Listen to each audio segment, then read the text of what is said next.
Hey guys, this is Just Running Trains, and I got a challenger. Yup, I got an MTH Railking Imperial Challenger. Easily my biggest and probably coolest steam locomotive I own. So, this is such a big, cool engine because unlike the big boy I do have, which I will show later in this video, this thing, despite not being scale, is very tall and just feels much bigger. It's obviously not as long as the scale model because it's Railking Imperial, so it navigates 031 curves, but because it's Railking Imperial, it has amazing detail and features that I can't wait to get into. So let's dive in. Okay, wow, it just looks so good. So let's start at the front. You can see it's got that really nice, that UP logo in the middle with 3985. Glad to have that cab number because that's a pretty famous engine. Nice bell there. 3985 again on that headlight. You got the nice little front over here. Just all of that. The cow catcher. It just looks really nice. And it's just good front detail. I like it a lot. Marker lights up there. Looks great. And then going back, you have legible builder's plates, which is really nice because a lot of semi-scale engines don't have that. Because this is Imperial, it does. Which, what I mean by Railking Imperial is the subtype of Railking trains that basically they're semi-scale size and can run an 031, but they're premier level detailing. So that's why the detail on this is so great. You got smokestack right there, the dual smokestacks. It's just one smoke unit, but they smoke really good and it comes out of both pretty well. Got the whistle right there, domes, safety valves, separately applied hand railing. I mean, this is just a detail fest. All the rivets and handrails and just a little nodule. It just looks great. And this tubing, really like that. Got the cylinders and of course the two sets of drive wheels. It's the 4664, so it's one wheel less than Big Boy. And yeah, it just looks so good. The boiler looks amazing. Then you get to the cab. Back here, it's 3985, 4664 UP. The cab's got amazing detailing. Got firebox, which lights up. Although this one does not light up red because it's like missing the red cover over it. I gotta get that replaced sometime. It's got all these gauges, the two engineer figures. Just a really nice detailed looking cab. And yeah, just this whole thing looks really good. And then you got the tender, which as a first, I think in my steam trains, a real coal load in there. That's real coal. So, even simulated ones usually look realistic, but you can't get more realistic than that because it's real coal. And it looks so good. Definitely the best looking coal load in my collection by far. You just got ladders, other cast in, separately applied detailing. Then another legible builder's plate. Actually, what's really weird about this is this exact same plate and message is on the Big Boy, which is really interesting and really cool, I feel like. Then tenders is Union Pacific. Just a really cool beast of a tender. Got these awesome wheels. I love how in here, like, there's the two separate and then just all these together. It's just a really unique design. The Union Pacific, just a wonderful looking tender. And then you got these rails, hatches for stuff. Then the back, it says 3985 again. And you got the backup light and then an electrocoupler on the rear there. So yeah, it's an amazing looking engine. Just so big and the details are just phenomenal. So I thought it would be fun to compare it to my other big semi-scale UP engine, my K-Line Big Boy. So let's compare them to each other. Okay, so now we have the two side by side. And before I go into the comparison, I just want to say a few things about this.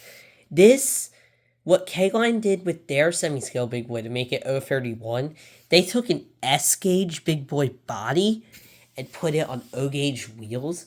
So it's very short and very small in a weird way for O-gauge, which is why the Challenger you'll see, as you see here, is much taller. So this engine has S-gauge scale proportions, yet O-gauge wheels, which makes it a really unique and kind of different sort of engine. So let's see how it stacks up to the Challenger. So I think the most obvious thing here is the height difference. There is definitely a height difference for sure. This engine feels so short. It's just short on all standards. It's probably one of the shortest engines in my collection, which is ironic because it's my biggest steam engine probably, but it's the shortest one. It's the longest, but definitely it's shorter than even some line chief steamers and diesels and stuff like that. It's a really short locomotive, and that's, as I said, because of those S gauge proportions. But as you can see, although this isn't full O scale, it's more built around that, so it doesn't have that S gauge body to worry about. So that makes it much taller of an engine, which I think is why this almost feels just bigger in some way because of how tall and long it is. It just makes it really feel like a big engine on all sorts. But if we actually take a look here, the big boy, I believe, is just a little longer, probably a few inches than the Challenger. And that makes sense because Big Boy does have one more set of drive wheels. So if you put this up next to a Railking Big Boy, they would probably be about the same. So it makes sense it's just a few inches longer, but it's not really that much longer. But height-wise, like I said, there's a big difference. Detail-wise, they really both stack up. K-Line's detail has always impressed me, and MTH is, of course, amazing, as we saw earlier. So, yeah, they are pretty similar in the detail world. So, obviously, the biggest difference in these models, of course, is the fact that the Challenger is an MTH Proto Sound 3.0 DCS, command control engine, and this is just conventional. I mean, of course, this is much more fun to run, but both of them look really great. Personally, I prefer the Challenger now just because it looks and feels like a little bigger, plus also it, is much more fun to run, but the Big Boy is Big Boy, and I still love it, no matter, how many scale or command control engines I have. Just having some sort of Big Boy is just really awesome. So I will always love that. But let me know in the comments, which one do you like better, Big Boy or the Challenger? And I will also post a link to my review on the Big Boy in the description. So now, let's see how this beast of a locomotive sounds and runs.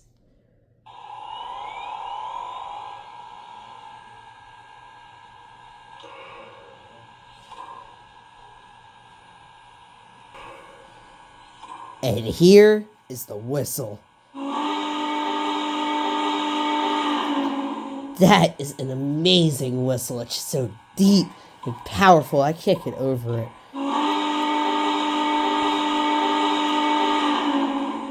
Wow, it just sounds so good. And then here's the bell. Pretty standard bell, but wow. And you can see the smoke unit on this thing is definitely pumping some smoke out of both the stacks too. Great smoke unit. It just looks so good. Plus also the backup light on the tender works when you switch direction, which is really neat. This thing truly sounds and lights up as good as it looks for sure. So, without further ado, let's get this thing on my train layout and run it.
got a stop signal on that.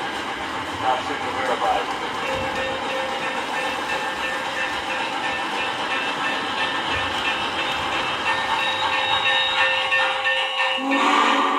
I wonder why they wanted us to stop. I'm going to the trackside phone to find out. Tower, we're stopped out at milepost 15. What's the situation? Debris was reported on the track ahead. The inspection crew has just about cleared it. Understood. We'll sit here waiting for a proceed signal. Be ready. That signal will be lifted shortly. Thank you, Tower.